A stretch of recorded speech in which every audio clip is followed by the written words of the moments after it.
Hi, Bob Landry here. I've seen that on YouTube. There are no videos showing the brand new Lynx Rave 3500 rear shock adjustment. So I thought I'd make a quick video on here showing you guys how to do this. This sled here's got about 200 miles on it. I've done 3 rides. First ride I'd done with my grandson, and we did about 89 miles in a railroad bed. And first thing I saw was that there was really too much sag in the back. Front skis didn't feel too good. It was drifting all over the place. Before I rode it too, I also did made sure the ski alignment was good from Lynx, and it was very good. It was right on spot with that. And but I had a 3.5 gallon gas caddy on here, and I took the gas caddy off and improved it a little bit by reducing the rear weight in the tunnel, but it still wasn't good. So my second ride, what I did, I ended up coming over and I looked at had to have been the rear sag that was causing the issue, of course. So what I did, here are the tools that I used for that. Basically, you need a hammer, a screwdriver, or if you got a long drift, that would work out good. You also need a tension tool to check your track tension after, because anytime you vary the track pressure, your spring preload, you're going to have to use the tool to readjust it. And two, by the way, very important to note, I'm a long-time Skidoo guy. Typically, Skidoo uses 16 inch-pounds to measure the pressure on your track. You basically are using this tool here, and you put it about halfway, and you just simply take it. And I get it marked right now for 1 3/8, which is the minimum for a Lynx with 16 inch-pounds, and I'm pretty much right there right now with the Lynx. But it's different from a Skidoo. Skidoo track tension is 1 3/16 to max of 1 3/8, whereas the Skidoo is 1 3/16 to 1 3/4. So keep that in mind if you're making the adjustments. You don't want to have it too tight and wear your bearings down and stretch the track out too much. But what I did the first time, I went and I measured with this cheap pair of verniers I have. And what I did, I measured it from the shock body right there to the spring itself. And what I have it set to right now is approximately about 53 millimeters basically between this point right here and your spring itself.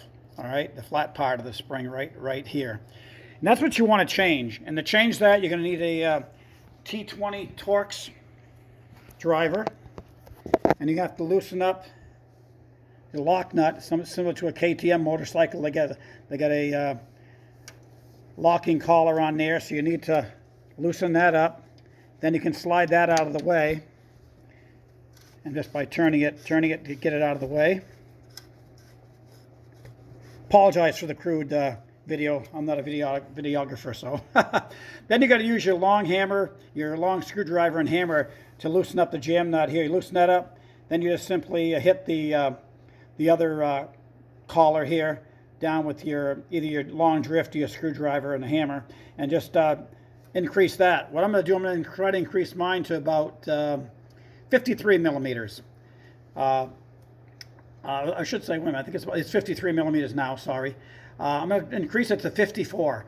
When I rode it the second time, I had it at about 52. It was better, but when I changed it to 53, like it's set right now, it handled very, very well.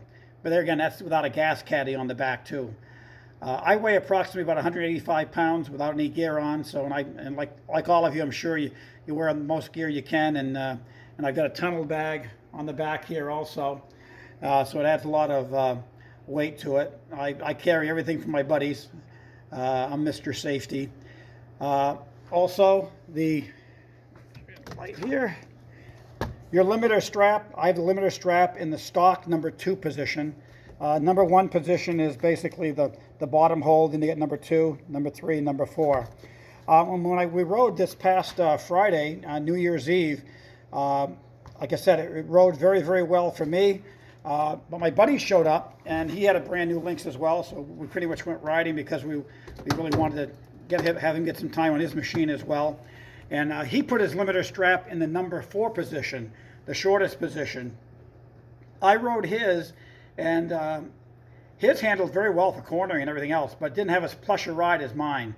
Mine is typical Lynx. If any of you guys had tried them back in March when Lynx had sent them all through the Skidoo dealerships through the U.S., they're really a blast to ride. It is like, as the magazines say, it's like a dirt bike in the woods.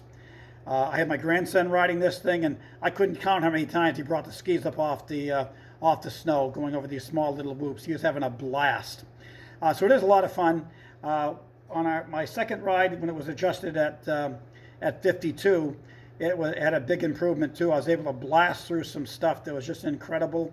My friend has a very good friend, Peter, has a 2021 Skidoo 850 XRS, and he even said I couldn't keep up to you in that rough stuff because it was just so this thing handled so well.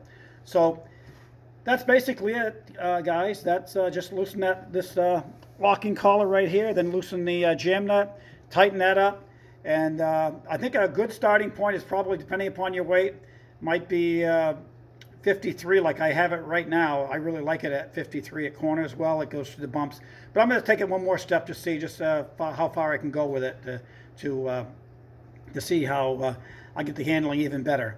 All the stock settings are in, the shock settings are in comfort zone right now. I haven't changed those. And the spring preload for the center is the factory recommendation of 5 millimeters preload with no load on there. Basically, you got to make sure you take the your limiter strap off, because your limiter strap is pressing down on your suspension, so you have to do it with that. And the front shock, same thing, at about approximately the 5 millimeter preload they have on there. But left everything standard, and because basically, when you guys start to ride, it's going to you got the shock stiction. Everything's brand new. Everything's got to wear in.